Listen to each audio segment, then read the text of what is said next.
तो ये कहानी कागुया नाम के एक हाई स्कूल लड़के की है जो एक दिन देखता है कि एक चोर कुछ गर्ल्स पर अटैक करने वाला है, तो अब वो उन्हें बचाने जाता है, लेकिन इसमें उसी की जान चली जाती है। मगर अब इसके बाद वो रिबॉर्न होकर एक दूसरी दुनिया में आ चुका था। यहाँ आकर उसे पता चलता है कि उसका नाम काइन है और वो एक नॉवल फेरी नाम में आ चुका है। साथ ही उसकी मेड उसे बताती है कि उसके फादर की 2 वाइफ है और पहली वाइफ के 3 लड़के हैं, जिसमें से 2 उसके बड़े भाई हैं और एक तीसरा वो खुद है, और सेकंड वाइफ एक लड़की है जो कि काइन की बहुत अच्छी फ्रेंड होने वाली है। साथ ही यहाँ पर काइन को पता चलता है कि इस वर्ल्ड में मैजिक पावर्स भी हैं, लेकिन उसके डैड उसे अभी मैजिक पावर सीखने से मना कर देते हैं, क्योंकि पहले उसे 5 साल का होना पड़ेगा, जब एक प्रोसेस के थ्रू उसे गॉड से आशीर्वाद के रूप में कुछ मैजिक पावर्स मिलेंगी। अब तक वो मैजिक पावर यूज नहीं कर सकता, लेकिन जब वो उन्हें यूज करने की कोशिश करता है तो वो देखता है कि वो उन पावर्स को यूज कर पा रहा है। इसी बीच उसकी सिस्टर उसे पकड़ लेती है, लेकिन उसे पता नहीं चला था कि काइन अभी मैजिक पावर का यूज कर रहा था। उसे लगता है कि शायद काइन किंगडम की हिस्ट्री की बुक पढ़ रहा है, तो अब वो उसे अपने किंगडम की हिस्ट्री के बारे में सभी चीजें बताती है। इसके बाद हम 2 साल का टाइम स्किप देखते हैं और अब काइन 5 साल का हो चुका था और आज वो दिन था जिस दिन उसे गॉड से सुपर पावर्स मिलेंगी। अब इसके लिए उसे उनके वहां के खास टेम्पल में ले जाया जा रहा था और रास्ते में उसे वो लोग बताते हैं कि टोटल 7 गॉड्स होते हैं। एक वो लोग खुद ही चुनते हैं कि किसे क्या पावर देनी है और इतने कितने लेवल की पावर देनी है। साथ ही काइन के डैड से बताते हैं कि 5 लेवल पर मैक्सिमम लेवल होता है। इसके बाद अब वो उस खास टेम्पल में पहुंच चुके थे। यहाँ पर हम 7 गॉड की मूर्तियों को देखते हैं, जिसके बाद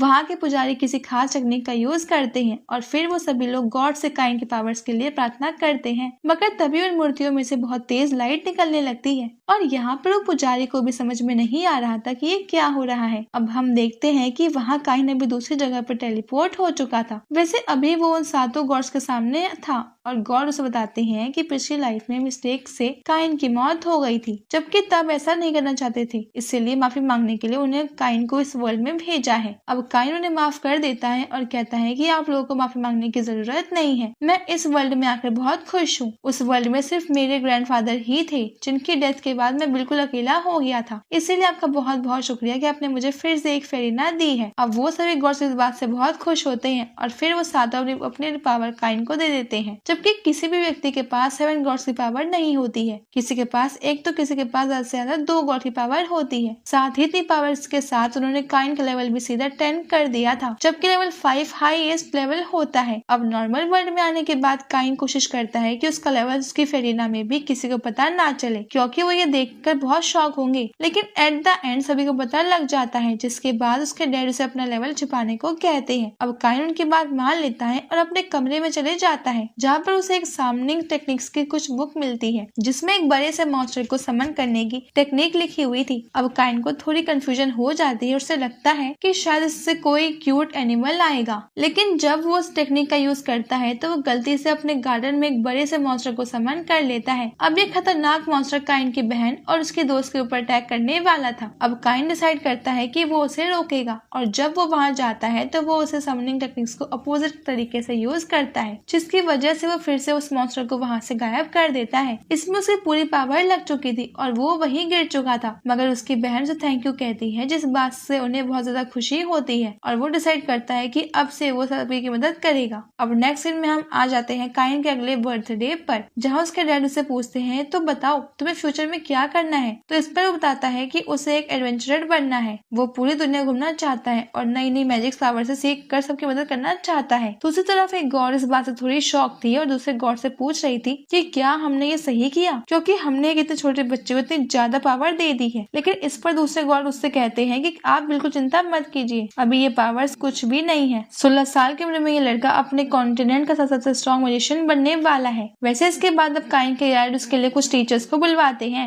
ये दोनों टीचर्स गर्ल्स थी और उन्हें 3 साल तक काइन को ट्रेन करना था। इनसे एक का नाम मिली था और एक का नाम था रीना। ये दोनों ही ये बात सुनकर शॉक होते हैं कि काइन को बहुत ज्यादा पावर गॉड की तरफ से रीना है। फिर इसके बाद अभी काइन की ट्रेनिंग कराने से पहले उसके स्वॉर्ड स्किल को चेक करते हैं, क्योंकि तलवार चलाते आना मैजिक की ही तरह बहुत जरूरी चीज होती है। अब ये लोग काइन के स्वॉर्ड स्किल्स को देखकर थोड़े शॉक होते हैं। एक्सपेक्ट नहीं किया था कि काइन इतनी कम एज में इतनी सही तरीके से तलवार चलाना जानता होगा। साथ ही यहाँ पर रीना मिली का मजाक उड़ाती है और कहती है कि तो तुमसे भी अच्छी तलवार चला रहा है, जिसके बाद मिली को गुस्सा आ जाता है और वो काइन को फ्रेंडली बैटल के लिए चैलेंज कर देती है, जहाँ पर वो देखती है कि काइन बहुत ही ज्यादा अच्छा परफॉर्म कर रहा है। अब रीना उससे पूछती है कि क्या तुम्हारे पास गॉड ऑफ वॉर की प्रोटेक्शन है? तो इस पर काइन कहता है कि हाँ। अब इसके बाद मिली बहुत थक चुकी थी तो वो रीना से कहती है कि अब हम स्वॉर्ड प्रैक्टिस बाद में कर लेंगे, पहले तुम काइन को मैजिक पावर के बारे में सिखाओ। अब रीना बेसिक पावर से स्टार्ट करने वाली थी लेकिन काइन उन्हें बताता है कि वो पहले ही बेसिक पावर एक बुक की मदद से सीख चुका है, इसीलिए अब उसे हाई लेवल पावर से बारे में सीखना है और साथ ही अब वो अपनी पावर का उसे कर उन्हें दिखाता है, जिसके बाद वो उस चीज से बहुत शॉक होती है। काइन के पास सभी एलिमेंट्स की पावर है। अब वो उससे पूछती है कि क्या तुम्हारे पास गॉड ऑफ मैजिक की प्रोटेक्शन है? तो इस पर काइन हाँ करता है। अब वो दोनों ही शॉक हो गए थे पर तभी काइन उन्हें अपना मैजिक टूल भी दिखाता है, जिसे देखकर वो दोनों ही और ज्यादा शॉक हो जाते हैं क्योंकि उन्हें अपनी आंखों पर यकीन ही नहीं हो रहा था। फिर वो डिसाइड करते हैं कि वो काइन को यहाँ पर नहीं सिखा सकते। तो अब इसके बाद वो काइन के डैड से परमिशन मांगकर काइन को एक दूसरी जगह पर ले जाते हैं मैजिक सिखाने के लिए। अब वैसे तो तब काइन के डैड मान गए थे लेकिन उन्होंने कुछ शर्त रखी थी, पहले कि काइन को शाम होने से पहले वापस लौटना होगा और दूसरी कि काइन अपनी ज्यादा पावर का इस्तेमाल नहीं करेगा। इस पर काइन उन्हें हाँ कर रही थी और तो इसके बाद वो पहुंच जाते हैं एक बड़ी सी खाली और खुली जगह पर। यहाँ काइन अपनी मैजिक पावर का कुछ ज्यादा ही यूज कर देता है, जिसे देखकर वो शॉक थी। तभी वहाँ एक रैबिट आता है तो अब काइन उसे मार देता है, जिस पर वो दोनों कहती है कि ये तुम्हारा पहला शिकार है, क्या तुम इसे बेचने जाओगे? वैसे बेचने से तुम्हें कुछ पैसे मिल सकते हैं। लेकिन इस पर काइन कहता है कि नहीं, मैं इसे अपने घर ले जाऊंगा और घर पर सभी को दिखाऊंगा क्योंकि ये मेरा पहला किल है। अब वो इसी तरह और रैबिट का शिकार करने का डिसाइड करते हैं, जिसके बाद रीना अपनी खास पावर का यूज करती है और आसपास सर्च करती है। अब ये टेक्निक देखकर काइन थोड़ा शॉक था और उसे ये टेक्निक बहुत पसंद भी आई थी। वो उनसे इसके बारे में पूछता है, फिर वो लोग उसे इस टेक्निक के बारे में बताते हैं, जिसके बाद काइन उसे यूज करता है और वो बहुत ही अच्छी तरह से यूज कर पा रहा था। अब इस चीज को देखकर वो दोनों बहुत शॉक होती है क्योंकि इस टेक्निक को पहली बार में यूज कर पाना नामुमकिन है। तो अब वो रैबिट का शिकार कर रहे थे लेकिन इसी भी शाम हो जाती है और अभी काइन जंगल की तरफ बढ़ रहा था, लेकिन तभी उसे मिली रोक देती है और कहती है कि यहाँ मत जाओ, यहाँ पर मॉन्स्टर्स रहते हैं। इसके बाद वो वापस घर लौट गए थे, जहाँ पर आने के बाद काइन देखता है कि उसका लेवल 8 पर पहुंच चुका है। वैसे उसने बहुत कम रैबिट्स को मारा था लेकिन गॉड की उसे स्पेशल पावर रीना है, जिससे वो कम कल्टीवेशन में ही बहुत हाई लेवल पर आएगा। इस चीज से वो खुश होने की वजह थोड़ा सा दुखी हो गया था। अब अगले सीन वो तीनों एक गिल्ड में आते हैं। यहाँ पर उन्हें कुछ लोग मिलते हैं जो कि मिली और रीना को पकड़कर परेशान करने लगे थे। अब मिली और रीना उनके बराबर ताकतवर नहीं है, इस कारण से वो उनसे नहीं लड़ पा रही थी। तो यहाँ पर काइन उनकी मदद करता है। वो पहले उनके बॉक्स को बाहर फेंकता है और इसके बाद उसके उन दोनों बुरे साथियों को, तो इसके लिए मिली और रीना उसको थैंक यू कहती है। अब इसी तरह से 3 साल बीत चुके थे और अब वो दिन आने वाला था जिस दिन मिली और रीना दोनों ही काइन को गुड बाय कहेंगे क्योंकि उन्हें 3 साल तक ही मैजिक सिखाना था। अब काइन डिसाइड करता है कि वो गुड बाय गिफ्ट के तौर पर उन्हें एक मैजिक बैग देगा जो कि एक रियल मैजिक इक्विपमेंट होती है और साथ ही उसने उनसे सुना था कि वो उसे चाहिए। इसलिए वो पहुंच जाता है सीधा जंगल में जहाँ वो मॉन्स्टर्स का शिकार कर पाएगा। यहाँ वो ब्लड और मॉन्स्टर्स को हराता है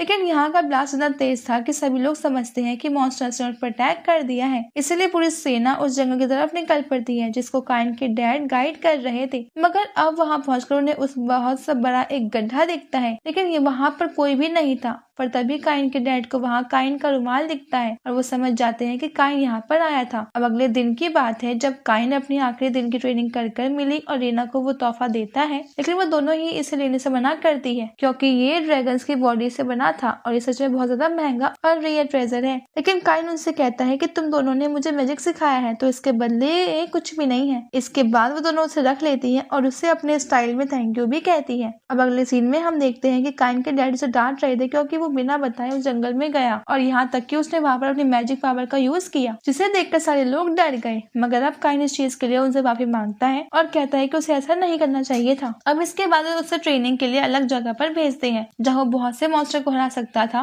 मगर अब उसका लेवल हद से ज्यादा बढ़ चुका था। वैसे अब जब वो 10 साल का हो चुका था और वो सभी लोग अभी किंगडम की तरफ जा रहे थे क्योंकि किंग ने एक पार्टी रखी है और उसमें सभी नॉवेल्स को बुलाया गया है। अब यहाँ रास्ते में काइन को पता चलता है कि उसकी बहन अब एक खास स्कूल में एडमिशन लेने वाली है जहाँ काइन से भी एडमिशन लेने को कहती है, लेकिन इसके लिए उसकी उम्र 12 साल होनी चाहिए। वो पूछता है कि किंगडम पहुंचने में हमें कितना टाइम लगेगा, तो इस पर उसके डैड बताते हैं कि अगर हमें रास्ते में कोई मॉन्स्टर नहीं मिलता है तो हम 1 हफ्ते में पहुंच जाएंगे। अब जब काइन अपनी टेक्निक की मदद से रास्ते को चेक करता है तो उसे पता चलता है कि सामने ऑलरेडी कुछ लोग हैं जिन्हें बहुत सारे मॉन्स्टर्स ने घेर रखा है। ये देखकर उसके डैड शॉक होते हैं। अब इसके बाद काइन अपनी पावर की मदद से वहाँ से फुल स्पीड में भागता है और बहुत ही जल्द उन लोगों के पास पहुंच जाता है। यहाँ वो देखता है कि कुछ लोग ऑलरेडी ऑलरेडी मारे जा चुके हैं और कुछ अभी भी उन मॉन्स्टर्स से लड़ रहे हैं। अब वो उनकी मदद करता है और हर एक मॉन्स्टर को हरा देता है। अब उसके डैड भी वहाँ पर आ गए थे और वो भी इस चीज को देखकर शॉक थे कि काइन ने अकेले ही सभी मॉन्स्टर्स को मार दिया है। और साथ ही अब काइन उन सोल्जर्स की मदद करता है और उन्हें मरे हुए गार्ड्स की बॉडी को अपने मैजिक टूल बॉक्स में रख लेता है, जिससे कि वो उन बॉडी को उनकी फेरिना को लौटा सके। अब उस क्रेट के अंदर से दो लड़कियां बाहर आती हैं, जिसमें से एक प्रिंसेस थी जिसका नाम टेलिस्टिया है और दूसरी लड़की उसकी दोस्त थी और उसका नाम सिल्क है। अब ये दोनों बहुत डरे हुए से लग रहे थे, इसलिए काइन उनकी मदद करता है, जिसके बाद वो काइन को बहुत पसंद करने लगते हैं और साथ ही अब वो दोनों काइन के लिए फाइट भी कर रहे थे। अब वो काइन से कहते हैं कि तुम हमें हमारे नाम से बुलाओ, मगर काइन ऐसा नहीं कर सकता है। अब वो काइन से डिमांड करते हैं कि वो उनके साथ ही इस क्रेट में चले, क्योंकि उन्हें एक ही जगह पर जाना है। अब वैसे तो काइन ऐसा नहीं करना चाहता था, लेकिन फिर उसे उनकी बात माननी पड़ती है। तो अब उनके टाउन पहुंचने के बाद काइन वहां से जाने की कह रहा था, लेकिन ये दोनों उससे कहती है कि अब हमें रेस्ट करना है, इसलिए तुम भी हमारे साथ चलोगे। लेकिन इस पर काइन उनसे कहता है कि मैं तुम्हारे साथ कैसे जा सकता हूँ। अब इस पर वो कहती है कि आखिर तुम हमारे साथ क्यों नहीं जा सकते। तो वैसे तो काइन के डैड भी ऐसा ही कहते हैं, वो उसे नहीं जाने दे सकते, लेकिन वो नहीं मान रही थी और अब वो फाइनली काइन को अपने साथ ले जाती है। यहाँ पर उन तीनों का बेड ज्यादा दूर नहीं था, लेकिन फिर भी वो उसे और ज्यादा पास कर लेती है। अब जब वो सो रहे थे तो वो ये दोनों काइन के बहुत ज्यादा पास आ जाती है, इसलिए अगले दिन काइन बिल्कुल थका महसूस कर रहा था, क्योंकि वो रात में बिल्कुल भी सो नहीं पाया था और रीजन सिर्फ यही है कि उसे बहुत ज्यादा ऑकवर्ड सा लग रहा था। अब इसके बाद वो लोग कैसल में पहुंच चुके थे, जहाँ पर आने के बाद उन्हें एक बंदा मिल जो कि उन गर्ल्स से काइन के बारे में पूछता है। तो इस पर वो उसे बताती है कि ये काइन 30 मॉन्स्टर से अकेले लड़कर हमारी जान बचाई है और लड़का काइन को थैंक यू कहता है, क्योंकि काइन सभी सोल्जर्स की बॉडी वहाँ लेकर आया है और अब उनकी फेरिना उन सोल्जर्स की बॉडी से मिल पाएगी। इसके बाद वो किंगडम में आते हैं, जहाँ पर किंग काइन से खुश होकर उसे बेरेन बनने का ऑफर देते हैं। दरअसल बेरेन एक बड़ी पोस्ट होती है और साथ ही वो काइन जी की मेंशन देने को भी कहते का वादा करते हैं, जो माइक चिढ़कर कहता है कि इतनी कम उम्र में से इतनी बड़ी पोस्ट कैसे दी जा सकती है। मगर अब किंग उसे डांट कर चुप करा देते हैं और कहते हैं कि क्या तुम उन बड़े बड़े मॉन्स्टर्स को हरा सकते थे। तो इस पर वो आदमी चुप हो जाता है। अब काइन ने भी इस पोजीशन को एक्सेप्ट कर लिया था, पर फिर इसके बाद किंग काइन को पर्सनली इनवाइट करते हैं, जहाँ पर किंग और एरिक मतलब सिल्क के फादर आकर काइन को और उसके डैड से कहते हैं कि क्या काइन उन दोनों की बेटी से शादी करेगा। साथ ही अब ये दोनों उन्हें थोड़ा इमोशनल अटैच करने की कोशिश करते हैं। ये कहते हैं कि काइन उन दोनों के साथ एक कमरे में सोया था, इसलिए अब वो उनसे कोई शादी नहीं करेगा, इसलिए काइन को ही उनसे शादी करनी होगी। अभी काइन बिना चाहते हुए हाँ कर देता है, क्योंकि उसके पास इसके अलावा और कोई चारा नहीं था। इसके बाद अब काइन गॉड के पास आया था कहने के लिए कि आपने मुझे इतना स्ट्रॉन्ग क्यों बना दिया। तो अब गॉड उससे कारण बताने की जगह कहते हैं कि क्या तुम डेमी गॉड बनना चाहोगे। अब इस पर काइन ज्यादा शॉक हो जाता है। वैसे जब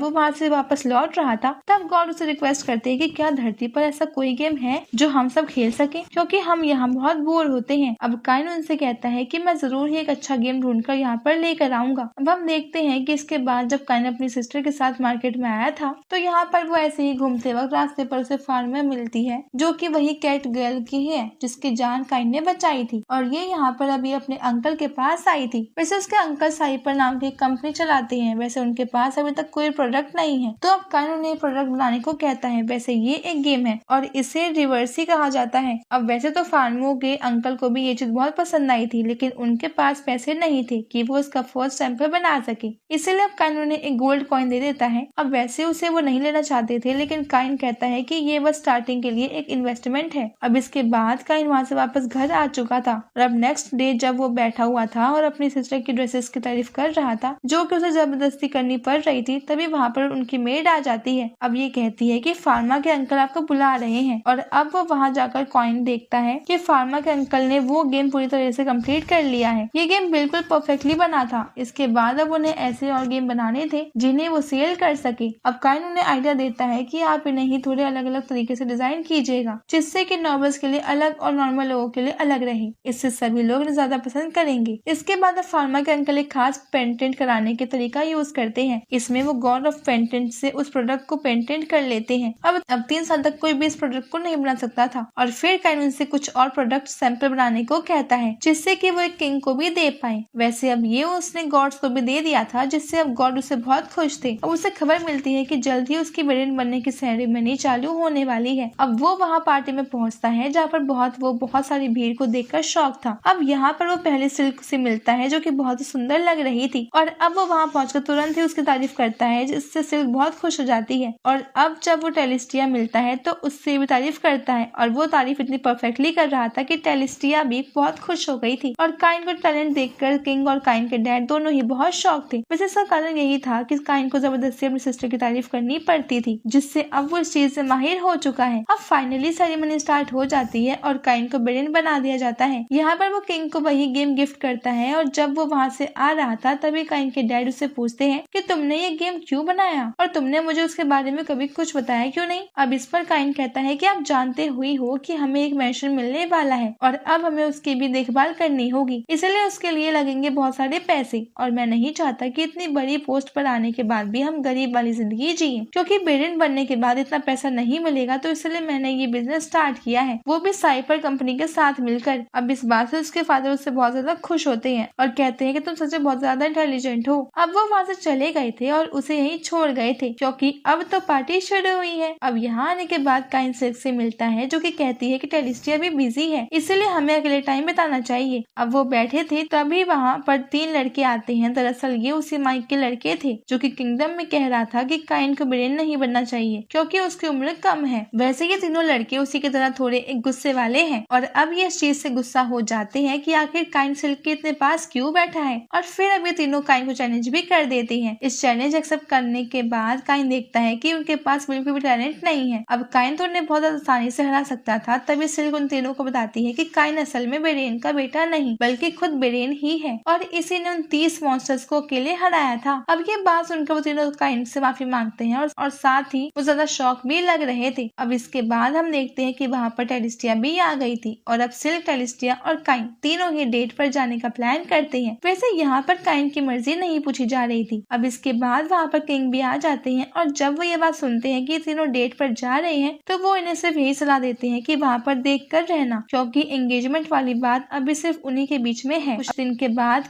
किंग की तरफ से उनका एक मंत्री काइन के लिए घर की चाबी लेकर आता है। साथ ही वो बताता है कि किंग को कुछ काम था इसलिए वो उनके साथ नहीं आए और इसके बाद अब वो काइन से एक मैच रिवर्सी के लिए रिक्वेस्ट करता है। साथ ही अब देखते ही देखते वहाँ पर बहुत लोग आ जाते हैं क्योंकि अब उस गेम की डिमांड बढ़ने लगी थी। अब काइन जब वापस आ रहा था तो वो मैप के जरिए अपने घर को ढूंढने की कोशिश करता है, लेकिन जब वो वहाँ पहुँचता है तो वो देखता है कि वो घर बिल्कुल टूटा फूटा है। साथ ही अंदर जाने के बाद वो ये भी देखता है कि उसकी बहुत टाइम से साफ सफाई तक नहीं की गई है, तो अब वो अपनी मैजिक पावर से उससे पूरी तरीके से बिल्कुल नया घर बना देता है। इसके बाद उसने अपनी सभी पुरानी मेड को वहीं बुला लिया था और साथ ही उसने अपने बटलर को भी बुला लिया था जो कि यहाँ पर आते ही बहुत शौक होते हैं क्योंकि उनके लिए यहाँ पर कुछ काम ही नहीं बचा था। तभी भी बटलर काइन को बताता है कि आपके ब्रदर वापस लौट आए हैं तो आपको उनसे मिलना जाना चाहिए। इसके बाद काइन उनसे मिलने के लिए वापस अपने घर पर लौटता है। यहाँ पर काइन का भाई उसे कहता है कि तुम सच में बहुत इंटेलिजेंट हो, मुझे तुम पर गर्व है। और अभी काइन की सिस्टर उससे कह रही थी कि मुझे तो तुम्हारा घर देखना है, लेकिन अब काइन का भाई उसे कहता है कि वो बहुत पुराना है, वहाँ पर जाने का कोई मतलब नहीं क्योंकि अभी उसे ठीक करने में बहुत टाइम लगेगा। वैसे अभी तो वहाँ हमें बहुत सारे भूत देखने मिल सकते हैं, लेकिन अब वहाँ पहुंचकर वो सभी लोग बहुत शौक हो जाते हैं क्योंकि घर बिल्कुल नए घर की तरह चमक रहा था और उन्हें यकीन नहीं हो रहा था क्योंकि वो पहले भी इस जगह को देख चुके हैं। तब ये जगह सच में सिर्फ एक भूतिया खंडर की तरह लगती थी, मगर अब इस जगह की हर एक चीज उन्हें पसंद आ रही थी। बस यहाँ पर काइन के डैड उससे कहते हैं कि तुमने मेन एंट्रेंस और कुछ सजाने के लिए नहीं लगाया है, जबकि जब नॉवल के घर में कुछ न कुछ सजावट की चीज तो होनी ही चाहिए। इसके बाद काइन तुरंत ही जाता है और जंगल से एक ड्रैगन को मारकर उसका स्टैचू बनाकर ले आता है। अब इस चीज को देखकर वो सभी लोग शॉक हो गए थे और जब एक मेड उसे देखती है तो वो डर जाती है क्योंकि उसे लगता है कि शायद ये असली ड्रैगन है। और फिर वो काइन के डैड को काइन से कहती है कि ये तुमने क्या किया, ये रेड फायर ड्रैगन है, ये कोई मामूली ड्रैगन की तरह नहीं है, इसे लेवल 1 का सोल्जर भी अकेले नहीं हरा सकता और तुम इसे यहाँ सजाने के लिए लेके आए हो। क्या तुम्हें पता है कि इसकी कीमत करीब 10 बिलियन येन है। ये बात सुनकर तो काइन भी शॉक हो जाता है। अब साथ ही काइन को बताया जाता है कि कोई भी नॉबल्स होने के कारण अब उसे नए घर के लेने की पार्टी देनी जानी पड़ेगी। अब वो इस चीज को सोचकर थोड़ी टेंशन में आ जाता है क्योंकि अभी अभी उसने एक पार्टी को अटेंड किया था, अब दूसरे को उससे पार्टी नहीं करनी थी, मगर फिर वो बटलर मेहमानों की लिस्ट बना देता है जिन्हें इनवाइट करना है। अब इस चीज से काइन बहुत खुश था क्योंकि उसे कम मेहनत करने की जरूरत है, लेकिन वो देखता है कि उसमें उसका भी नाम लिखा है जिसने उसे बेरेन बनने से रोका था। वैसे वो पूछता है कि क्या उसे बुलाना जरूरी है, लेकिन अब वो भी नॉबल है इसलिए उसे बुलाना जरूरी था। वैसे इसमें किंग का नाम नहीं था, तो इस चीज पर वो बटलर कहता है कि हम उन्हें नहीं बुला सकते क्योंकि हम सिर्फ नॉबल्स को ही बुला सकते हैं, किंग को बुलाना बहुत बड़ी बात है और वो हमें अलाउड नहीं है। इसके बाद अब तभी उसे किंग की तरफ से बुलावा आता है और जब वो वहाँ जाता है तो किंग उस पर गुस्सा थे क्योंकि उसने उन्हें नहीं बुलाया था, लेकिन बटलर की समझदारी से अपने साथ एक इन्विटेशन लेटर लेकर आया था और अब वो उसे उसे किंग को दे देता है, जिस पर किंग बहुत खुश हो जाते हैं। असलियत में वो इसलिए खुश थे क्योंकि अभी एरिक उन्हें चिढ़ा रहा था, मगर अब वो भी उसे चिढ़ा पा रहे थे, इसलिए वो बहुत खुश थे। मगर अब मेड लोग बहुत ज्यादा शॉक हो जाती है क्योंकि किंग उनकी पार्टी में आ रहे थे, जो कि उनके लिए बहुत बड़ी बात है। अब उनका स्वागत करना तो उनके लिए और भी मुश्किल होने वाला है। लेकिन यहाँ पर वो इस बात से और शॉक हो जाती है, काइन की एंगेजमेंट किंग और एरिक की बेटी से हो चुकी है। इसके बाद अब काइन गिफ्ट के लिए बहुत सारे कांच के गिलास बनाना स्टार्ट कर देता है। वैसे ये आइडिया उसका खुद का था और वो अभी वो अपनी मैजिक से बना रहा है। वैसे ऐसे ग्लास कहीं भी नहीं मिलते हैं। साथ ही वो वाइन भी खुद से ही बनाता है और हैम बर्गर भी। वैसे इसका टेस्ट बहुत अच्छा था। अब पार्टी स्टार्ट हो चुकी थी और अभी गेस्ट आने स्टार्ट हो गए थे। लेकिन अभी किंग वहाँ पर आ जाते हैं, लेकिन सभी लोग उन्हें देखकर शॉक थे। अब जब वहाँ पर किंग वाइन और हैमबर्गर ट्राई करते हैं, उन्हें वो बहुत ज्यादा पसंद आता है। वैसे अब पार्टी एंजॉय कर रहे थे, तभी वहाँ पर एंट्री होती है माइक की और वो यहाँ पर आकर काइन से थोड़ा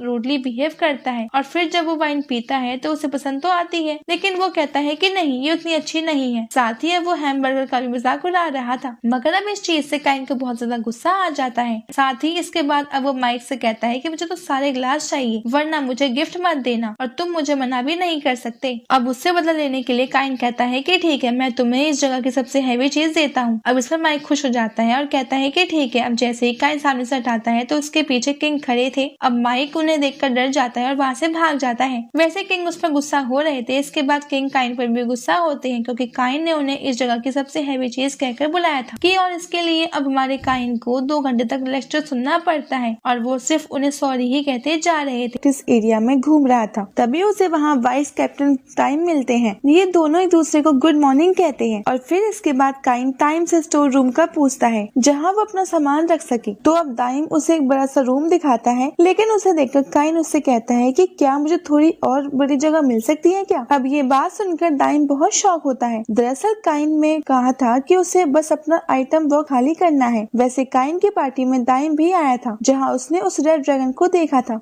अब वो काइन से पूछता है कि कहीं तुम उसे तो यहाँ पे नहीं रखने की बात कर रहे हो। इस पर काइन कहता है कि नहीं, वो तो घर पर ही बहुत अच्छा लग रहा था, इसीलिए मैं उसे नहीं लाया। मुझे तो बस अर्थ ड्रैगन को यहाँ रखना था, जिससे मेरा आइटम बॉक्स खाली हो सके। लेकिन अब काइन की बात से टाइम और भी ज्यादा शॉक हो गया था। वो काइन कहता है कि तुम्हारे पास जितने भी आइटम हैं, सभी को यहाँ ग्राउंड में खाली कर दो, फिर हम उन्हें यहाँ से मूव करवा कर किसी सही जगह पर रखवा देंगे। इसके बाद काइन उन्हें थैंक यू कहता है और अपना मैजिक आइटम बॉक्स ओपन कर लेता है और अब वो बॉक्स में से ड्रैगन की बारिश हो जाती है। इन्हें देखकर दाइम और ज्यादा डर गया था। वो कहता है कि ये सब क्या है, क्या इन्हें तुमने ही मारा है। तो अब काइन उससे कहता है कि हाँ, पर क्या आप मेरे लिए इन सबको रख सकते हो। अब दाइम बहुत ज्यादा शॉक था, तो वो काइन से पूछता है कि क्या तुम कोई हीरो हो या फिर कहीं तुम किसी गॉड के स्टूडेंट तो नहीं। मगर अब ये बात सुनकर काइन बहुत ज्यादा शॉक हो जाता है और फिर थोड़ी देर रुक जाता है और ऐसा कुछ भी नहीं है और कहता है कि ऐसा कुछ भी नहीं है। अब दाइम भी कहता है कि मुझे माफ करना, मैं कुछ ज्यादा ही आगे की सोचने लगा था। साथ ही दाइम उससे ये भी कहता है कि तुम चिंता मत करो, मैं इन सबको यहाँ से हटवा दूंगा, बस इसमें मुझे थोड़ा सा टाइम लगेगा। तो तुम्हें इससे कोई प्रॉब्लम तो नहीं है ना। जिस पर काइन कहता है कि नहीं, बस जब आप इन्हें खाली करा दो तो एक बार मुझे बता देना। और अब इतना कहकर काइन वहाँ से जाने लगता है, लेकिन तभी दाइम उसे पकड़ लेता है और कहता है कि अभी तुम कहाँ जा रहे हो, अभी तो तुम्हें हमारे सोल्जर्स को ट्रेनिंग भी देनी है और साथ ही मैं तुम्हें हमारे कैप्टन से भी मिला लूंगा। मगर अब काइन उससे कहता है कि आखिर मैं तुम्हारे कैप्टन से मिलकर क्या करूंगा। तो इस पर दाइम उससे कहता है कि मैं बस उन्हें तुम्हारा टैलेंट दिखाना चाहता हूँ, क्योंकि तुमने अकेले ही 30 ऑक्सर्स को मारा था, तो उन्हें जरूर ही तुमसे मिलकर बहुत खुशी होगी। अब काइन हाँ कर देता है और उसके साथ चला जाता है। फिर अगले सीन में हम देखते हैं कि सभी सोल्जर्स ने काइन को घेर लिया था और वो उस पर अटैक करने वाले थे। लेकिन अभी यहाँ क्या चल रहा है, इसे समझने के लिए हमें थोड़ा सा पास्ट में जाना होगा। अब थोड़ा पास्ट में आने के बाद यहाँ हम देखते हैं कि दाइम काइन को सभी सोल्जर से मिलाने के लिए आया था, जहाँ पर वो सभी सोल्जर काइन को हेलो कहते हैं। अब यहाँ पर दाइम उन्हें बताता है कि काइन भी वो लड़का है जिसमें 30 ऑक्सर्स को मारा है और प्रिंसेस को बचाया था। अब यहाँ पर काइन पूछता है कि आखिर कैप्टन आएंगे कब, जिस पर दाइम उससे कहता है कि वो आते ही होंगे, शायद वो किसी फाइट में बिजी हो गए होंगे। अब इस बात से काइन अपने मन में कैप्टन की शक्ल बनाने लगता है और वो सोचकर ही डर रहा था कि आगे पूरे किंगडम का सबसे पावरफुल सोल्जर यानी कि वो कैप्टन दिखता कैसा होगा। वैसे यहाँ पर दाइम उससे कहता है कि जब तक कैप्टन नहीं आते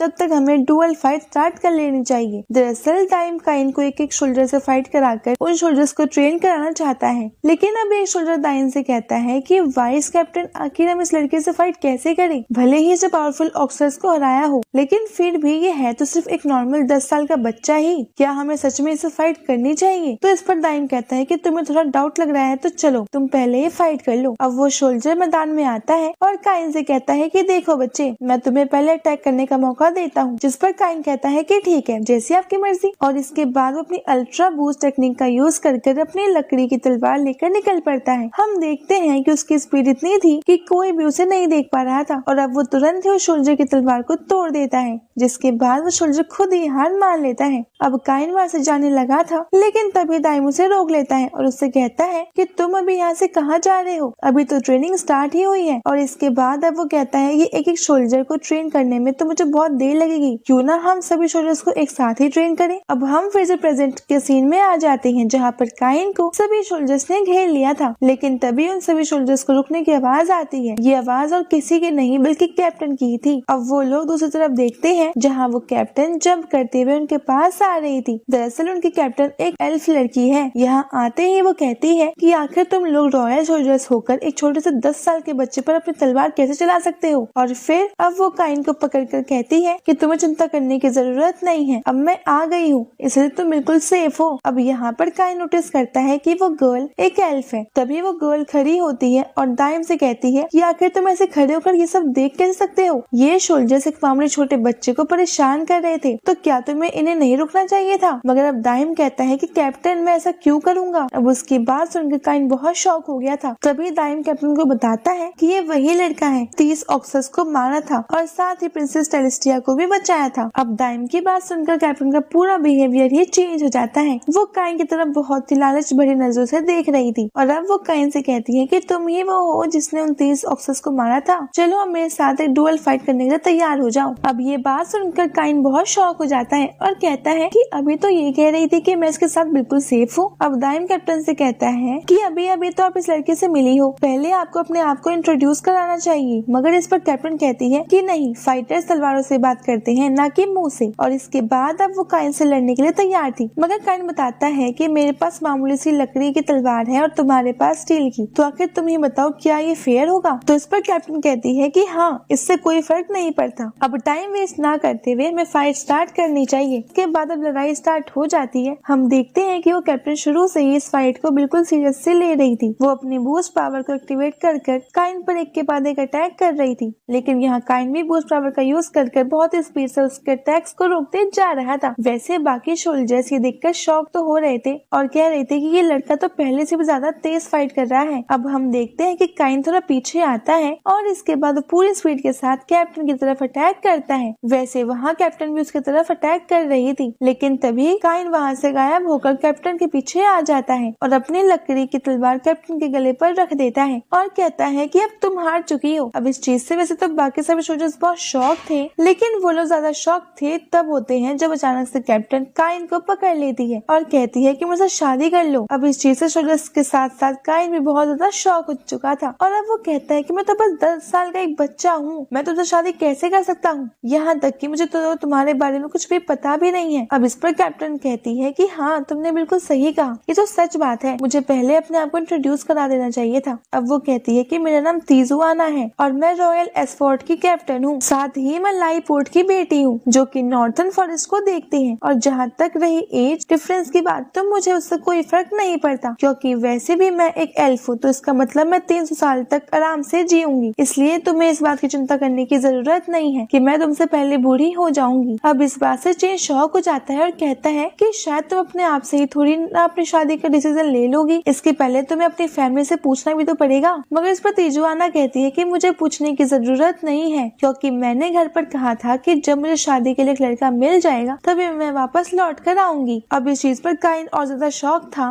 वो कहता है कि तुम्हारे पेरेंट्स की बात नहीं है, और भी तो कई लोग हैं जैसे कि किंग और मेरे पेरेंट्स भी। और अब काइन दाइम को भी यही बात समझाने के लिए कहता है, लेकिन दाइम तो मस्त सो रहा था। मगर अब तिजुआना कहती है कि तुम बिल्कुल सही कह रहे हो, चिंता मत करो, हम उनसे भी बात करेंगे। और इतना कहकर वो आगे बढ़ती है और दाइम से कहती है कि सभी लोगों को बुला लो, हमें अभी इस चीज के बारे में सभी से बात करनी होगी। जिस पर दाइम जाग जाता है और हाँ करता है और फिर तिजुआना आगे बढ़ जाती है और कहती है कि काइन को भी साथ ले आओ। अब वैसे तो काइन मना कर रहा था, लेकिन वो लोग उसकी बात नहीं सुनते हैं और उसे किंग के पास ले आते हैं। यहाँ किंग तिजुआना से कहते हैं कि मैंने कहा था कि सिर्फ काम की बात तो हो तो ही मुझे परेशान करना, तो बताओ बताओ आखिर तुम यहाँ पर क्यों आई हो। तो इस पर तिजुआना कहती है कि मैं और बैरन काइन दोनों ही शादी करने वाले हैं। अब इस बात को सुनकर वहाँ खड़े मंत्री, किंग और साथ ही काइन के फादर तीनों ही बहुत ज्यादा शॉक हो जाते हैं। और इसके बाद फिर किंग काइन से पूछते हैं कि आखिर ये सब क्या है, जिस पर काइन बताता है कि दरअसल हमने फाइट की थी जिसमें मैं जीत गया और फिर ये मुझे यहाँ पकड़ कर ले आएंगी मुझसे शादी करने की बात के लिए। अब किंग काइन से पूछता है कि क्या तुमने इसे टलिस्टिया और सिल्क की बात नहीं बताई है, जिस पर काइन कहता है कि नहीं, वो तो एक कॉन्फिडेंशियल बात थी ना और आपने उसे बताने से भी मना किया था, इस कारण से मैंने इस बात को नहीं बताई है इनसे। अब काइन के फादर भी उससे पूछते हैं कि बताओ क्या तुम्हें सच में कैप्टन तिजुआना के बारे में सब कुछ पता है। तो उस पर काइन कहता है कि हाँ, ये यहाँ की कैप्टन है और क्या। लेकिन अब काइन के फादर कहते हैं कि नहीं और फिर किंग ही काइन को बताते हैं कि ऐसा नहीं है, असल में नॉर्थ में किंगडम है जिसे एल्फ नेशन भी कहा जाता है और ये वही उनकी बेटी यानी कि उस नेशन की प्रिंसेस है। तो अब किंग तिजुआना को बताते हैं कि एक बात तुम्हें भी पता होनी चाहिए कि असल में काइन मेरी बेटी टेलिस्टिया और एरिक की बेटी सिल्क के साथ ऑलरेडी शादी करने के लिए हाँ कर चुका है। तो ऐसे में ये ना हो कि तुम कहो कि हमने तुम्हें बताया नहीं। अब इस बात से तिजुआना थोड़ी दुखी हो जाती है और कहती है कि तो ऐसी बात है, शायद आप दोनों पहले ही काइन के टैलेंट पहचान चुके होंगे, मगर अब मैं आपकी बात अच्छी तरीके से समझ रही हूँ। इस पर किंग मुझसे कहते हैं कि मैं जानता हूँ कि इससे तुम्हें थोड़ा दुख होगा, लेकिन अब वो इतना कह ही रहे थे कि तभी तिजुआना काइन को पकड़ लेती है और कहती है कि मुझे कोई फर्क नहीं पड़ता, मैं फिर भी काइन से शादी करने के लिए तैयार हूँ। अब वो सभी ही इस बात से शौक थे, पर किंग कहते हैं कि देखो, मैं तुम्हारी भावनाओं की कदर करता हूँ, मगर तुम्हें पहले अपने फादर को भी लेटर लिखना होगा और अगर वो हाँ करते हैं तो ही मैं तुम्हें इस चीज की परमिशन दूंगा। ये सुनते ही तिजुआना खड़ी हो जाती है और कहती है कि जी, मैं अभी जाकर उन्हें अर्जेंट लेटर भेजती हूँ। अब इतना कहकर वो वहाँ से काइन को लेकर चली जाती है। अब यहाँ पर ये लोग बहुत टेंशन में थे और अब किंग कहते हैं कि काइन सिर्फ अभी 10 साल का है और वो इतना ज्यादा पावरफुल है कि उसे सबसे पावरफुल तलवारबाज को भी हरा दिया। साथ ही अब वो काइन के फादर से पूछते हैं कि क्या तुम्हें कुछ बात पता है, काइन इतना स्पेशल कैसे है। तो इस पर उसके फादर कहते हैं कि मुझे नहीं पता कि उसमें इतनी ताकत कहाँ से आई, वो पहले भी इसी तरीके से रहता था, उसने बहुत कम एज में ही ड्रैगन को मारना स्टार्ट कर दिया था। मुझे भी ये बात बिल्कुल हजम नहीं हुई, पर फिर मैंने सोचा कि मेरा ही तो बेटा है, क्या फर्क पड़ता है। अब तभी दाइम कहता है कि अब ये बात निकलनी ही तो है, तो मैं भी एक चीज बताता हूँ। मैंने अभी सुबह नोटिस किया कि जब मैंने काइन से कहा कि क्या तुम गॉड के स्टूडेंट हो, तो इस पर काइन बहुत ज्यादा शॉक हो गया था, साथ ही वो अचानक से रुक भी गया था, इसलिए मुझे उस पर थोड़ा डाउट हो रहा है। तो मंत्री जी किंग से कहते हैं कि क्यों ना हम काइन का टेस्ट लें, जो कि मेरे पास एक बहुत अच्छा आइडिया है कि क्यों ना हम उसे वो चीज दिखाएं। अब ये सुनकर वो सभी शॉक थे और असल में वो लोग काइन को एक बहुत ज्यादा पुरानी एशियन बुक दिखाने की बात कर रहे थे। अब अगले सीन में हम देखते हैं कि नेक्स्ट डे जब काइन वापस से वहीं आता है तो उसे फिर से दाइम मिलता है। अभी काइन बहुत थका हुआ लग रहा था, तो दाइम उससे पूछता है कि क्या हुआ। तो इस पर काइन उससे बताता है कि वो कल पूरे दिन कैप्टन के साथ ट्रेनिंग में लगा रहा और इसमें वो बहुत ज्यादा थक चुका है, मगर असली कारण ये है कि उसके पास अब कैप्टन की खास स्पेशल टेक्निक, मतलब कि वो स्वॉर्ड पर्सन टेक्निक आ चुकी है। लेकिन काइन ऐसा बिल्कुल नहीं चाहता था कि उसके पास वो टेक्निक आए, क्योंकि ये कैप्टन की स्पेशलिटी है, मगर अब वो स्पेशल नहीं रही क्योंकि वो दूसरे पर्सन के पास भी आ चुकी है। अब तभी वहाँ पर फिर से कैप्टन की आवाज आती है, जिसकी वजह से काइन वहाँ से भागने वाला था, लेकिन तभी दाइम उसे अपने साथ ले जाने लगता है और कहता है कि किंग तुम्हें ढूंढ रहे थे, वो तुमसे कुछ खास बात करना चाहते हैं। अब काइन के वहाँ पहुँचने के बाद किंग उससे पूछते हैं कि आखिर तुम इतना चिंता में क्यों लग रहे हो, लेकिन काइन उन्हें कुछ नहीं बताता। वो कहता है कि आपने मुझे अब यहाँ पे क्यों बुलाया है। तो इस पर किंग कहते हैं कि मैं तुम्हें कुछ चीज दिखाना चाहता हूँ और इसके बाद अब वो उसे वो बुक दे देते हैं और कहते हैं कि ये बुक एक खास मैजिक टेक्निक की बुक है, इससे तुम हाई ग्रेड का मैजिक सीख सकते हो। वैसे ये किताब हमारे यहाँ के पहले एम्पायर ने लिखी थी। अब ये बात सुनकर काइन बहुत ज्यादा खुश हो जाता है और कहता है कि क्या सच में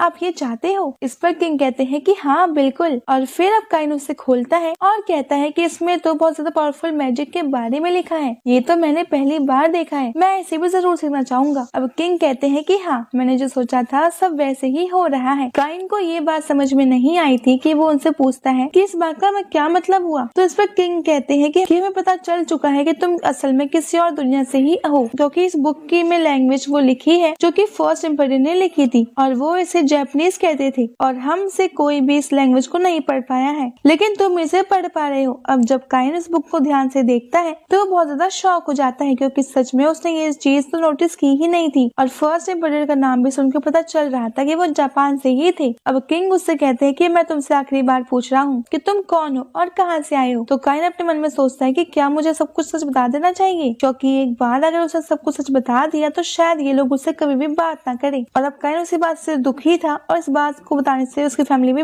बिखर सकती है, इसलिए वो डर रहा था बात बताने से, मगर अब उसके पास और कोई चारा भी नहीं बचा था। तो अब वो कहता है कि मैं आपको सब कुछ सच बताऊंगा, लेकिन मेरी एक रिक्वेस्ट है कि ये बात इस जगह में जितने लोग हैं उनके अलावा किसी और को पता नहीं चलनी चाहिए, और अगर आपको मेरी बात समझ में ना आए तो मैं इस किंगडम को छोड़कर जाने को भी तैयार हूँ। जिस पर सभी लोग हाँ करते हैं। तो काइन कहता है कि मुझे मेरी पिछली लाइफ की सारी बातें याद है। अब इस बात से सभी लोग शॉक हो जाते हैं। तभी काइन कहता है कि दरअसल मैं उसी जगह से हूँ जहाँ से फर्स्ट एम्परर थे और हम उस जगह को जापान कहते हैं। अब इस बात से सभी लोग और किंग भी बहुत ज्यादा शॉक हो गए थे। अब शॉक होते हुए काइन के फादर उससे पूछते हैं कि तुम मेरे ही बेटे हो ना। तो इस पर काइन कहता है कि हाँ बिल्कुल, इसमें कोई शक नहीं है। वैसे मैं आपको ये बात पहले भी बता देता, लेकिन मुझे गॉड नहीं बताने से मना किया था। अब इस बात से किंग बहुत ज्यादा शॉक हो चुके थे। वो कहते हैं कि क्या तुम गॉड से मिल चुके हो। तो इस पर काइन कहता है कि हाँ, कि जब मैं फर्स्ट टाइम चर्च में गया था तभी मैं सातों गॉडों से मिला था। तो अब इस चीज से किंग और भी ज्यादा शॉक हो जाते हैं और कहते हैं कि क्या तुम सातों को गॉड से भी मिल चुके हो। अब इसके बाद किंग उसे अपना स्टेटस दिखाने को कहते हैं और फिर वो अपना स्टेटस दिखाता भी है, जिसे देखकर सभी शॉक हो जाते हैं, क्योंकि वो हर चीजों में 10th लेवल पर था। और अब ये देखकर किंग उनसे कहते हैं कि आखिर तुमने ये बात किसी को बताई क्यों नहीं। सब लोग तुम्हारी कितनी इज्जत करते और तुम्हारी रिस्पेक्ट भी करते। लेकिन अब काइन कहता है कि मैं ऐसा बिल्कुल नहीं चाहता। मैं जब इस दुनिया में उठा था तो मुझे कुछ भी नहीं पता था, लेकिन फिर मुझे फैमिली मिली जिन्होंने मेरा ख्याल रखा। मैं नहीं चाहता कि वो सब मुझे इतनी रिस्पेक्ट दे, क्योंकि मैं इस लायक नहीं हूँ। मुझे जितना मिलना चाहिए था उससे हमेशा ज्यादा ही मिला है। मैंने यहाँ पर मैजिक सीखा और मैं कई एडवेंचर्स पर भी आ चुका हूँ, जिस चीज की मुझे बहुत ज्यादा खुशी भी है। साथ ही मैं उसके बाद आप लोगों से मिला, सिल्क से मिला, और जिस चीज से मैं ऑलरेडी बहुत ज्यादा खुश था। लेकिन उसके बाद आपने मुझे बैरन भी बना दिया, जिससे मेरी पूरी लाइफ ही बदल गई है। मैं सच में आपका बहुत शुक्रगुजार हूँ। मैं जानता हूँ कि मैं इतना डिजर्व नहीं करता था, फिर भी मुझे उससे ज्यादा मिला और अब मैं बहुत ज्यादा खुशहाल जिंदगी जी रहा हूँ। इसलिए मैं नहीं चाहता कि मैं सबको अपनी पावर दिखाऊंगा और सब मुझे डरकर रिस्पेक्ट करे। और इसके बाद काइन फादर से कहता है कि मुझे बहुत खुशी है कि मैं आपका बेटा हूँ। और फिर वो किंग से भी माफी मांगता है कि मुझे माफ कर दीजिए कि मैंने आपसे ये बात सारी छुपाई, लेकिन क्या मैं आपसे रिक्वेस्ट कर सकता हूँ कि आप मुझे उसी तरीके से ट्रीट कीजिएगा जिस तरीके से पहले आप करते थे। जिस पर किंग कहते हैं कि हाँ बिल्कुल, तुम्हें पहले की तरह ही ट्रीट किया जाएगा। साथ ही अब सबसे पहले की तरह वो तुमसे बात करेंगे और तुम भी एक बैलेंस हो। वैसे कुछ दिन बाद वो तुम किंग भी बनने वाले हो। मगर इस चीज से वो सभी लोग शॉक हो जाते हैं। पर तभी वहाँ पर तेजुआना आ जाती है, जो कि आते ही वो लेटर दिखाती है और कहती है कि मेरे फादर ने हाँ कर दी है, तो अब मुझे शादी कर लेनी चाहिए। अब इस बात से सभी शॉक थे और तभी तेजुआना काइन को उठाकर ले जाती है। यहाँ पर एक किंग से कहता है कि चेन बहुत ज्यादा पावरफुल है, इसलिए अब हमें उससे ज्यादा चिंता करने की जरूरत नहीं है। वैसे भी वो हमेशा ऐसा ही बेना रहना चाहता है, तो हमें तो इससे खुश होना चाहिए। अब किंग भी कहते हैं कि हाँ, वो इतनी पावर खोते हुए भी बिल्कुल सिंपल जीना चाहता है, ये उसकी असली खास बात है। अब किंग खड़े होते हैं और सभी से कहते हैं कि कोई भी ये बात बाहर किसी को नहीं बताएगा, यहाँ तक कि अपनी फैमिली को भी नहीं। और इसके बाद अब वो वहाँ से चले जाते हैं। मगर वो मन में सोचते जा रहे थे कि काइन, तुम्हें इतनी ज्यादा पावर मिली है तो इसके बदले तुम्हें हर किसी का ख्याल रखना होगा, पूरी कंट्री का भी, तुम्हारी फैमिली का भी और तुम्हारे दोस्तों का भी। दूसरी तरफ काइन अभी तेजुआना के साथ, जो कि यहाँ के पहले किंग की थी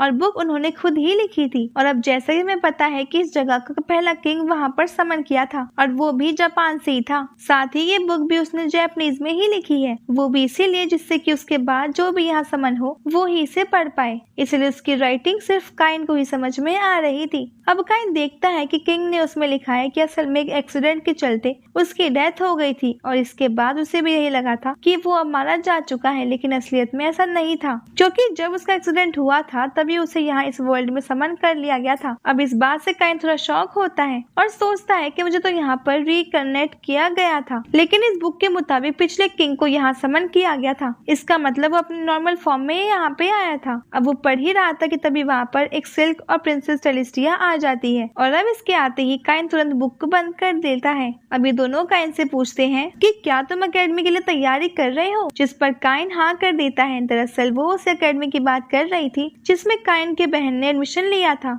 और काइन को भी आने को कहा था। लेकिन अब तभी काइन की जितनी नहीं थी कि वो एडमिशन ले पाए, लेकिन अब वो 12 साल का हो चुका है। अब प्रिंसेस सेलेस्टिया और सिल्क भी वहीं पर जाने का डिसाइड करते हैं। इसीलिए वो काइन से कहते हैं कि क्यों ना हम साथ मिलकर पढ़ाई करें। तो इस पर काइन उन्हें मना कर देता है और कहता है कि देखो, आज तो मैं सच में बहुत ज्यादा बिजी हूँ। अब उसकी बात सुनकर सिल्क कहने लगती है कि क्यों ना तो हम कल पढ़ाई करें। तो इस पर काइन कहता है कि मैं तो कल भी बहुत बिजी हूँ, मगर हाँ, हम परसों साथ में पढ़ाई कर सकते हैं। और इसके बाद फिर वो वहाँ से भाग जाता है। अब बाहर आने के बाद वो तीजुआना से मिलता है। अब तीजुआना उससे कहती है कि क्यों ना हम कल फिर से बैटल करें, बिल्कुल पिछली बार की तरह। लेकिन अब काइन उससे कहता है कि अभी मैं 2 दिन बहुत बिजी हूँ, इसलिए मैं अभी नहीं चल सकता। और फिर अब वो वहाँ से चला जाता है। अब नेक्स्ट डे हम देखते हैं कि काइन बहुत खुश था, क्योंकि अब वो फाइनली गिल्ड में जाकर अपना एडवेंचर फॉर्म भरने वाला था और अब वो 12 साल का भी हो गया है, तो उसे आराम से ही एडवेंचर चुन लिया जाएगा। अब गिल्ड में पहुंचने के बाद वो बहुत ज्यादा खुश था और अंदर जा रहा था। अब इसी बीच वो एक आदमी से टकरा जाता है और अब वो आदमी काइन को देखकर समझ जाता है कि काइन शायद पहली बार गिल्ड में आया है। लेकिन अब वो काइन से पूछता है कि क्या आज तुम्हारा पहला दिन है। तो इस पर काइन कहता है कि हाँ, आज मैं 12 साल का हो चुका हूँ, इसीलिए मैं यहाँ पे एडवेंचर फॉर्म भरने आया हूँ। तो इस पर वो आदमी काइन को ऑल द बेस्ट कहता है उसके आगे की जर्नी के लिए, और साथ ही वो उसे बताता है कि एडवेंचर बनना थोड़ा मुश्किल होता है और इसके लिए तुम्हें सही टीम चुननी पड़ेगी। अब इसके बाद काइन आगे आ जाता है और वहाँ पर रिसेप्शनिस्ट के पास आकर बताता है कि उसे एक एडवेंचरर बनना है। इस पर वो रिसेप्शनिस्ट उसे एक फॉर्म देती है और कहती है कि इसे भर दो। तो अब काइन उस फॉर्म को भर देता है, लेकिन अब नाम की जगह पर वो सोचता है कि वो अपना पूरा नाम लिखवाए कि नहीं। दरअसल वो बैरन लिखवाने की सोच रहा था, लेकिन फिर वो सोचता है कि बैरन लिखवाना ठीक नहीं होगा, इसीलिए वो बस काइन लिखकर छोड़ देता है। अब उसके बाद रिसेप्शनिस्ट उसे एक क्रिस्टल बॉल देती है और कहती है कि इस पर अपनी ब्लड की ड्रॉप डालो, इससे तुम्हारा लेवल रजिस्टर हो जाएगा। अब काइन वैसा ही करता है और उसके बाद उसे एक जी लेवल का एडवेंचर कार्ड मिल जाता है। अब उस कार्ड को देखकर काइन को अपनी दोनों टीचर्स की याद आती है। वो सोचता है कि वो दोनों ही डी रैंक पर थी, मगर ना जाने अभी वो कहाँ पर होंगी। अब कार्ड देने के लिए काइन उस रिसेप्शनिस्ट को थैंक यू कहता है, मगर इस पर वो रिसेप्शनिस्ट कहती है कि मेरा नाम रीतो है, इसलिए तुम मुझे रीतो कह सकती हो और थैंक्स कहने की जरूरत नहीं है, वैसे भी ये तो मेरा काम है। अब तभी वहाँ पर कुछ एडवेंचरर आ जाते हैं जो कि रीतो को परेशान करने लगते हैं। अब उन्हें देखकर काइन सोचता है कि हर बार ऐसा ही होता है, जब वो पिछली बार यहाँ आया था तो अभी उसे ऐसे ही लोग मिले थे। अब यहाँ पर वो आदमी काइन के ऊपर अटैक करता है, असल में वो उसे लात मार रहा था उसे सामने से हटाने के लिए, लेकिन तभी काइन वहाँ से गायब होकर तो दूसरी जगह पर आ जाता है और इस कारण से वो आदमी गिर जाता है। अब इस चीज से उसके चमचों को गुस्सा आ जाता है, तो वो काइन पर अटैक कर देते हैं, लेकिन अब काइन फिर से अपनी स्पीड की मदद से वहाँ से हट जाता है। अब बार बार ऐसा होने से उन सभी को बहुत ज्यादा गुस्सा आ रहा था, तो अब वो तुरंत ही अपनी तलवार निकालने लगते हैं, लेकिन इतने में ही वहाँ पर वो पहले वाला एडवेंचरर आ जाता है और अब उसे देखकर ये लोग बहुत ज्यादा डर गए थे। वैसे अब वो लोग उस एडवेंचरर को क्लाउड नाम से बुला रहे थे और उसे आइस फ्लेम पार्टी का कह रहे थे। तो अब क्लाउड्स उनसे कहता है कि देखो, तुम इतने छोटे बच्चे से क्यों लड़ रहे हो, इससे लड़ने में तो तुम्हें मजा भी नहीं आएगा, अगर तुम्हें फाइट करनी ही है तो मुझसे करो। लेकिन ये बात सुनकर वो लोग बिल्कुल डर जाते हैं और तुरंत ही वहाँ से भाग जाते हैं। अब यहाँ पर काइन और वो रिसेप्शनिस्ट क्लाउड को थैंक यू कहते हैं,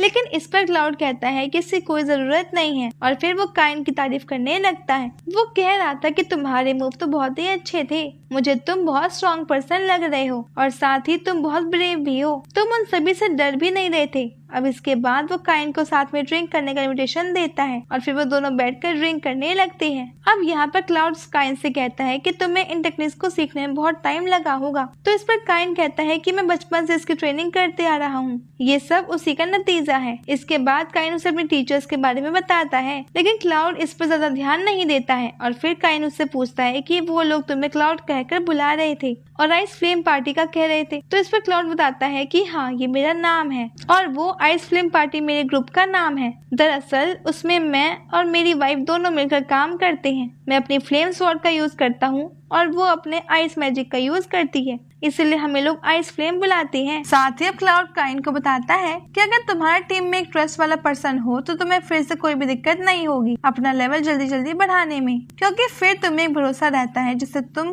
क्विक डिसीजन भी ले सकते हो। और अब क्लाउड बताता है कि ऐसा कर करके उसने गोल्ड कार्ड भी पा लिया है। दरअसल गोल्ड कार्ड का मतलब वो ए रैंक पर है। अब ये चीज देखकर काइन थोड़ा शॉक होता है, मगर फिर क्लाउड उससे कहता है कि अभी उसे और आगे जाना है क्योंकि उसे फर्स्ट विंग को भी सरपास करना है। दरअसल वो SSS रैंक के मेंबर थे। अब ये बात सुनकर काइन थोड़ा शॉक और थोड़ा एक्साइटेड हो जाता है, लेकिन तभी वहाँ पर एक लेडी आती है और क्लाउड के सर पर लकड़ी से जोर से देती है। वो लेडी और कोई नहीं बल्कि क्लाउड की वाइफ थी और वो अभी क्लाउड से गुस्सा थी क्योंकि वो इतनी देर से उसे ढूंढ रही थी, लेकिन वो यहाँ पर बैठकर एक बच्चे के साथ ड्रिंक कर रहा है। अब क्लाउड को थोड़ा मार खाते हुए देखने के बाद फिर काइन कहता है कि इसमें उनकी कोई गलती नहीं है, बल्कि ये मुझे प्रोटेक्ट कर रहे थे, इस कारण से थोड़ी सी देर हो गई। अब उसकी बात मानकर वो लेडी क्लाउड को माफ कर देती है और फिर काइन से कहती है कि अगर ऐसा है तो कोई बात नहीं, वैसे तुम्हें फिर भी किसी की मदद की जरूरत हो तो तुम हमें बता सकते हो। मुझे लगा कि ये यहाँ बैठकर ड्रिंक कर रहा है, इसलिए मुझे इसे थोड़ा सा सबक सिखाना पड़ा। और फिर इतना कहकर वो क्लाउड का कान पकड़ लेती है और उसे खींचकर वहाँ से ले जाती है कि चलो यहाँ पर काम हो गया हो तो अब वहाँ का काम भी देख लो, हमें एक और नए मिशन पर जाना है। अब उनके जाने के बाद काइन भी किसी अच्छे से टास्क को लेने के लिए टास्क बोर्ड की तरफ जाता है, मगर वहाँ पर बहुत भीड़ थी और साथ ही वहाँ पर कोई मुश्किल टास्क भी नहीं था। अब काइन बहुत देर तक ढूंढता रहता है, लेकिन फिर उसके बाद लास्ट में उसे एक टास्क मिलता है जिसमें लिखा था कि उसे ईस्टर्न फॉरेस्ट के जाकर वहाँ के गॉब्लिन्स को मारना है। अब ये चीज उसे थोड़ी सी चैलेंजिंग लग रही थी, तो अब वो उसे ही सिलेक्ट करता है और वहाँ से निकल जाता है। अब जैसे ही वो बाहर आता है तो वहाँ पर उसे तिजुआना मिलती है जो कि उसी का इंतजार कर रही थी। दरअसल वो उसे ही ढूंढते हुए यहाँ पर आ पहुंची थी और अब यहाँ काइन उसे बताता है कि वो अब एक एडवेंचर बन चुका है और साथ ही अभी उसे एक टास्क पूरा करना है, इसलिए वो जंगल जा रहा है। इस कारण से अभी उसके साथ वो बैटल नहीं कर सकता, मगर इस पर तिजुआना कहती है कि वो अभी उसके साथ जाएगी। तो अब काइन पहले तो मना कर देता है और वहाँ से भागने की कोशिश करता है, लेकिन अब पकड़ने जाने की वजह से उसे भी बात माननी पड़ती है और अब वो दोनों ईस्टर्न जंगल की तरफ निकल पड़ते हैं। अब अगले सीन में वो लोग जंगल में पहुंच चुके थे। अब यहाँ आ जाने के बाद काइन अपनी पावर से चेक करता है कि सब मॉन्स्टर्स कहाँ पर है और फिर उसे पता चलता है कि सामने की तरफ बहुत सारे गॉब्लिन्स हैं जो कि एक साथ ग्रुप बनाकर किसी पर अटैक करने की कोशिश कर रहे हैं। अब वहाँ पहुंचकर काइन और तिजुआना देखते हैं कि वहाँ पर एक आदमी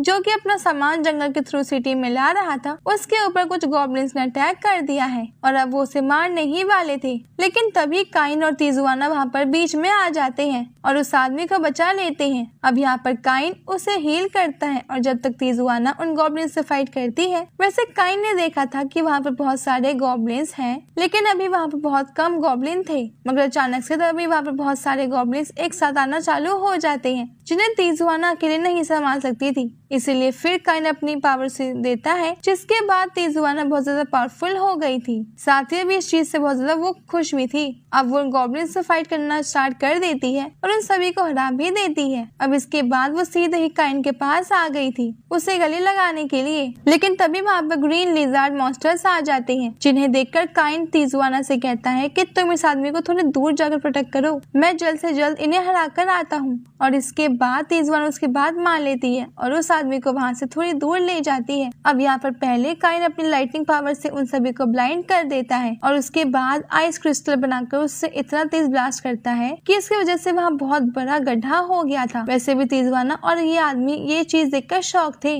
और फिर काइन भी वहाँ आ जाता है और सभी वहाँ से निकल जाते हैं। अब इसके बाद हम देखते हैं कि वहाँ पर काइन की रीचर्स आई हुई थी। असल में उन्हें गिल्ड वालों ने भेजा था इन गॉब्लिन्स को खत्म करने के लिए, मगर अब इन्हें यहाँ आकर कुछ भी नहीं मिलता है। बस वो सामने सिर्फ एक बड़े से गड्ढे को देखती है और शॉक हो जाती है, मगर अभी उन्हें थोड़ा सा डाउट हो चुका था कि वो इसका काम हो सकता है। अब वहाँ गिल्ड के अंदर हम देखते हैं कि काइन वहाँ जाकर उन्हें बताता है कि उसने अभी गॉब्लिन्स को मार दिया है। इस चीज से वो रिसेप्शनिस्ट मतलब रीतो बहुत शॉक होती है और कहती है कि तुम क्या बात कर रहे हो, एक गॉब्लिन को तो सिर्फ डी रैंक का ही एडवेंचरर मार सकता है और अगर गॉब्लिन टीम में हो तो उसे सिर्फ सी रैंक का ही एक एडवेंचरर मार सकता है, और तुम कह रहे हो कि तुमने वहाँ के सभी गॉब्लिन को खत्म कर दिया। तो इस पर काइन कहता है कि हाँ, मैंने टोटल 30 गॉब्लिन्स को मारा है। अब ये चीज सुनकर रीतो शॉक हो जाती है और तुरंत ही अपने चीफ के पास जाकर उन्हें सब बताती है। तो अब चीफ भी ये बात सुनकर बहुत शॉक था और अभी उसे भी बिल्कुल भरोसा नहीं हुआ था। तो अब वो काइन को अपने पास बुलाता है और कहता है कि मुझे खुद उससे बात करनी होगी। इसके बाद रीतो और काइन को अपने साथ यहाँ चीफ के पास ले जाती है और जब काइन के आते ही ये चीफ सीधे ही उससे कहने लगता है कि तुम झूठ बोलना बंद कर दो, क्योंकि मुझे पता है कि तुम उन गॉब्लिन्स को हरा ही नहीं सकते, बल्कि मेरे हिसाब से तो तुम एक गॉब्लिन को भी नहीं मार सकते, क्योंकि अभी तुम बहुत छोटे हो और लेवल जी पर हो।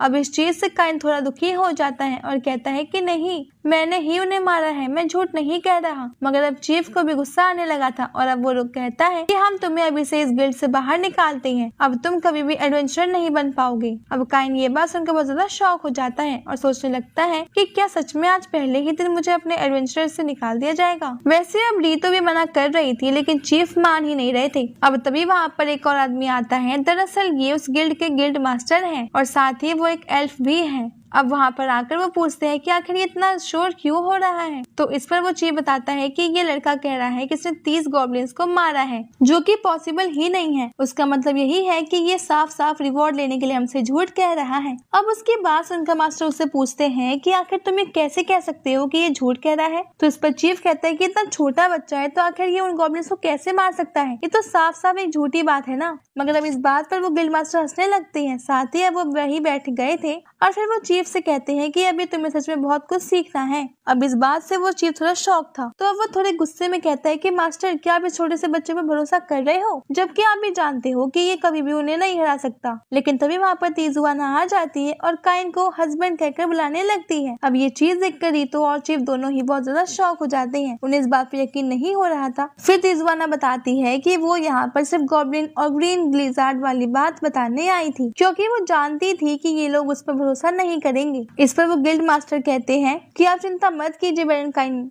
मुझे आप पर पूरा भरोसा है। अब बैरन वाली बात सुनकर वो चीफ और ज्यादा शॉक हो जाता है। अब गिल्ड मास्टर ने बताता है कि काइन असल में नोबल फैमिली से बिलोंग करता है और वो एक बैरन भी है और साथ ही उसकी शादी मेरी बहन तीजुआना से होने वाली है। अब इस बात से काइन भी बहुत ज्यादा शॉक होता है, क्योंकि उसे नहीं पता था कि असल में गिल्ड मास्टर तीजुआना के भाई हैं। अब ये सब बातें सुनकर चीफ काइन से माफी मांगने लगता है, क्योंकि वहाँ पर एक रूल है कि गिल्ड के अंदर कोई भी गिल्ड का मेंबर किसी भी एडवेंचरर का मजाक नहीं उड़ा सकता और ना ही कोई ऐसी चीज कर सकता है जिससे उस एडवेंचरर को बुरा लगे, वरना उस व्यक्ति को एग्जीक्यूट कर दिया जाएगा। अब ये बात से चीफ बहुत ज्यादा डरा हुआ था और माफी मांग रहा था, लेकिन तभी ये बात तीजुआना काइन को बताती है। तो अब काइन कहता है कि तुम डरो मत, मैं तुम्हें माफ करता हूँ, वैसे भी मैं नहीं चाहता कि तुम्हें एग्जीक्यूट कर दिया जाए। अब चीफ इससे बहुत ज्यादा खुश था और कह रहा था कि अब के बार वो कभी भी ऐसी गलती नहीं करेगा। और फिर इसके बाद गिल्ड मास्टर काइन से कहते हैं कि तुम अभी सिर्फ जी रैंक पर हो और तुमने उन गॉब्लिन्स को हराया है, ये तो सुनने में बहुत ही अजीब लगेगा, इसलिए मैं तुम्हारा लेवल बढ़ाकर लेवल सी कर देता हूँ। लेकिन इस पर तीजुआना कहती है कि ब्रदर, इतना लेवल भी काफी नहीं है, क्योंकि काइन ऑलरेडी रेड ड्रैगन को हराया है और साथ ही उसने तो मुझे तक फाइट में हरा दिया था। अब इस बात से वो दोनों लोग और शॉक हो जाते हैं, क्योंकि तीजुआना उस किंगडम की सबसे स्ट्रॉन्ग पर्सन है और अगर काइन ने उसे हरा दिया है तो इसका मतलब अब काइन सबसे ज्यादा स्ट्रॉन्गेस्ट है। तो इसके बाद वो गिल्ड लीडर कहते हैं कि तुम्हें तो सीधा ए रैंक का कार्ड देना होगा, मगर वो तुम्हें ऐसे नहीं दे सकती। इसके लिए तुम्हें पहले कुछ गुंडों को हराना पड़ेगा, जिससे लोगों को भी भरोसा हो कि तुम उस रैंक के लायक हो। अब काइन हाँ कर देता है और फिर गिल्ड मास्टर चीफ और रीतो को पेपर वर्क करने के लिए भेज देते हैं। अब इसके बाद वो काइन से कहते हैं कि तुम सच में बहुत ज्यादा स्ट्रॉन्ग हो और तुम्हारा बिहेवियर बहुत अच्छा है। पहले तो मैं सोचा था कि शायद मेरी बहन ने तुमसे शादी करके गलत फैसला ले लिया है, लेकिन अब तुमसे मिलने के बाद मेरे को पता चला कि ऐसा नहीं है, उसने तो बिल्कुल राइट डिसीजन लिया है। अब इस पर काइन उन्हें थैंक्स कहता है। अब यहाँ पर तीजुआना अपने ब्रदर से कहती है कि ब्रदर, आपको मेरी चिंता करने की जरूरत नहीं है, काइन एक बहुत ही अच्छा हस्बैंड है, वो मेरे साथ कई बार डेट पर भी जा चुका है। अब ये बात सुनकर काइन बहुत ज्यादा शॉक था और कहता है कि तुम ये क्या कह रही हो, वो गिल्ड मास्टर गलत समझ लेंगे। लेकिन अब गिल्ड मास्टर कहते हैं कि नहीं, मैं गलत नहीं समझूंगा, वैसे भी मुझे पता है कि मेरी सिस्टर बेटल्स को डेट कहती है, इसलिए तुम्हें चिंता करने की जरूरत नहीं है। अब काइन सोचता है कि सच में बहुत ज्यादा समझदार है। अब अगले सीन में हम देखते हैं कि अभी गॉड काइन को ही देख रहे थे और यहाँ पर एक लेडी कह रही थी कि कहीं हमने काइन को 10 लेवल की पावर देखकर गड़बड़ तो नहीं कर दी, मगर इस पर गॉड कहते हैं कि नहीं, हमें अभी उसे और ज्यादा स्ट्रॉन्ग बनाना होगा, क्योंकि आरोन की सील अब किसी भी वक्त ब्रेक होने वाली है। अब ये बात सुनकर बहुत ज्यादा शॉक हो जाते हैं और फिर एक गॉड कहते हैं कि क्यों ना हम उसे बुला ले काइन को ट्रेन करने के लिए। तो बाकी गॉड्स को भी उनकी बात सही लग रही थी। वैसे वो किसे बुलाने वाले हैं ये चीज अभी हमें नहीं बताई जाती है। अब अगले सीन में हम देखते हैं कि काइन अपने गोल्ड कार्ड से बहुत ज्यादा खुश था। तभी वहाँ पर सिल्क और प्रिंसेस टेलिस्टिया आ जाती है और आते ही काइन के साथ पढ़ाई करने की डिमांड करती है, क्योंकि काइन ने कहा था कि वो परसों उनके साथ पढ़ाई करेगा। तो अब काइन भी उनकी बात मान लेता है। अब तभी सिल्क कहती है कि ये तो एक डेट है, स्टडी डेट, लेकिन तभी वहाँ पर तीजुआना भी आ जाती है और उन्हें बताती है कि हम तो पहले ही कई बार डेट पर जा चुके हैं और साथ ही वो काइन से पूछती है कि अब अगली बार हम कहाँ डेट पर जाएं। तो अब ये सुनकर प्रिंसेस टेरेस्टिया और सिल्क बहुत ज्यादा गुस्सा हो जाती है और काइन से कहती है कि हमारे तुम्हारे पास टाइम नहीं होता है और इसके साथ तुम डेट पर जा रहे हो। अब इस पर हर बार की तरह काइन उन दोनों से माफी मांगने लगता है और इसके बाद अब ये पार्ट ये भी खत्म हो जाता है। अब चैनल को जरूर से सब्सक्राइब कर लीजिएगा और वीडियो यहाँ देखने के लिए आपको बहुत बहुत शुक्रिया।